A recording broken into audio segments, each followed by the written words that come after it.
The kitchen light was the only one burning in the house, a single exposed bulb above the island, throwing harsh, elongated shadows across the dark granite.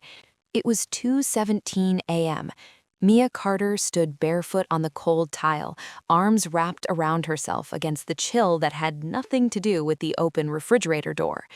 The cool white light from inside washed over her face, illuminating the faint tremor in her lips, the way her eyes kept darting toward the staircase.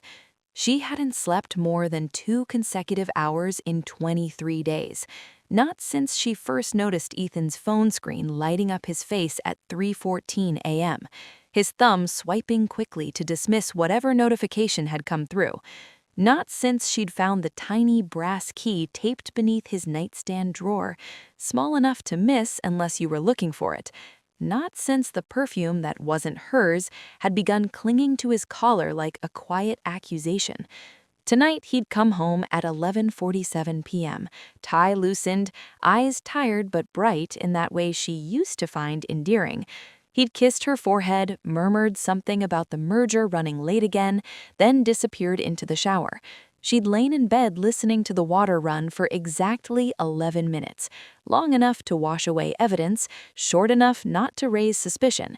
When the bedroom door clicked shut and his breathing settled into the slow, deliberate rhythm she knew meant sleep, she slipped out from under the covers.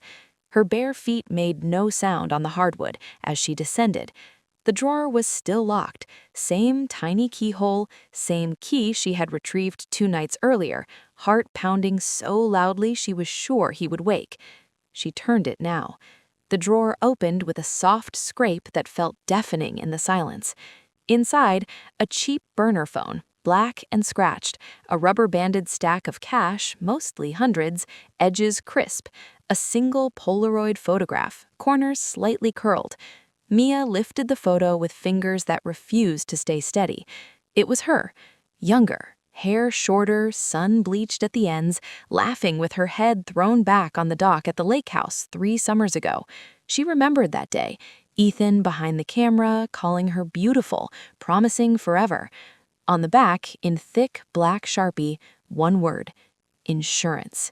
Her stomach plummeted so fast she had to grip the counter to stay upright. She opened the burner phone. No lock screen, one contact saved under a single letter: C. Her thumb hovered. Then she pressed call. It rang twice. A woman's voice answered. Soft, sleepy, achingly familiar. Hello? Mia's knees nearly gave out. It was her voice. Not her voice now, worn thin by years of disappointment, by the miscarriage that had hollowed her out, by the doctors who eventually stopped offering hope. This was her voice from before, lighter, warmer. The voice that used to laugh easily, that used to tease Ethan about his terrible taste in music. She ended the call instantly. The phone slipped from her hand and clattered against the granite. She stared at the screen. The call log showed 47 calls to C over the past 5 weeks, all between midnight and 4 a.m., all under 2 minutes. She scrolled up. One text message sent 23 days ago. She's starting to suspect. We need to move faster. The policy pays double if it's ruled accidental. Mia's vision narrowed to a tunnel. The life insurance policy, $2 million each. Ethan had pushed for it after the miscarriage, said it was responsible, adult, a safety net. She remembered sitting across from the agent, pen trembling slightly, signing while Ethan's hand rested on her shoulder like comfort. She remembered how he'd kissed her temple afterward and whispered, "We're covered now, no matter what." She remembered how 6 months later he'd started sleeping in the guest room to give her space. Footsteps creaked on the stairs. Mia froze. The kitchen doorway filled with his silhouette, tall, shoulders broad, hair still damp and dark from the shower. He wore only gray sweatpants, chest bare, the way he used to when they were happy. Ethan stopped. He saw the open drawer. He saw the burner phone on the counter. He saw the photograph lying face up. For one endless heartbeat, neither moved. Then he smiled, slow, almost sad, the same smile he'd given her on their wedding day. "You weren't supposed to find that yet," he said quietly. "Yet?" He took one step into the kitchen. Not aggressive, measured.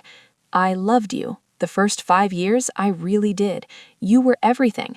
Then the baby, you changed. You stopped laughing, stopped wanting me, stopped looking at me like I was enough. I tried, God, I tried. Therapy, trips, the new house, nothing brought you back. He gestured toward the drawer. So I found someone who still laughs like you used to, who still looks at me like I matter. She's younger, she wants children, she wants the life we were supposed to have before everything broke. Mia felt the floor shift beneath her. You're leaving me. No, his voice stayed calm, almost kind. I'm replacing you. He reached into the pocket of his sweatpants and withdrew a small glass vial, clear liquid inside, no label. The car didn't work, he said matter-of-factly. You're a better driver than I gave you credit for, so we do it quiet, painless. They'll say it was grief, an overdose, wine and pills. No one will question it, not after everything you've been through. Mia backed up until her spine met the refrigerator door. The cold metal bit through her thin tank top. You won't do this, she whispered. I already have. He unscrewed the cap with a tiny click. You drank the tea I left on your nightstand. It's already in your system. You just haven't felt the full effect yet. Her legs turned liquid. The room began to blur at the edges, vision softening, heartbeat loud in her ears. She looked down at the burner phone still lying on the counter, the call she had made, the voice that answered. She understood then. It wasn't a recording, it wasn't a real woman on the other end. It was her, a digital ghost, an AI voice clone trained on years of old voicemails, video messages, bedtime stories she'd left for the baby that never came, something she'd paid someone to build, something that could answer in her voice, something that could prove she was still alive long after she wasn't. Ethan stepped closer, vial steady in his hand. I'm sorry, Mia, I really am. Her lungs burned. She forced air into them. I recorded the call, she said. His smile flickered. I left the burner phone on speaker, the entire conversation. It's streaming live to a cloud account you don't have access to. My lawyer has the login. If anything happens to me tonight, if I so much as go to the hospital, it sends automatically to the police, to the insurance investigators, to every news outlet that will take it. Ethan's expression shifted, surprise, then calculation, then something colder and harder. You're bluffing. Test me. The refrigerator compressor kicked on, a low, steady hum. A clock ticked somewhere in the living room. Then Ethan laughed, low, broken, almost admiring. You always were smarter than I gave you credit for.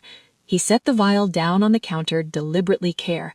I'll leave, he said, tonight. You'll never see me again. The policy stays in place, the house stays in your name, everything stays. Mia shook her head slowly. No. He frowned. She straightened, even as the room spun harder, even as her knees threatened to give. You don't get to walk away clean. You don't get to rewrite the story. You tried to erase me. Now everyone will know exactly who you are. She reached for the vial, held it up to the light, clear liquid catching the bulb's glare. Then she let it fall. Glass shattered on tile.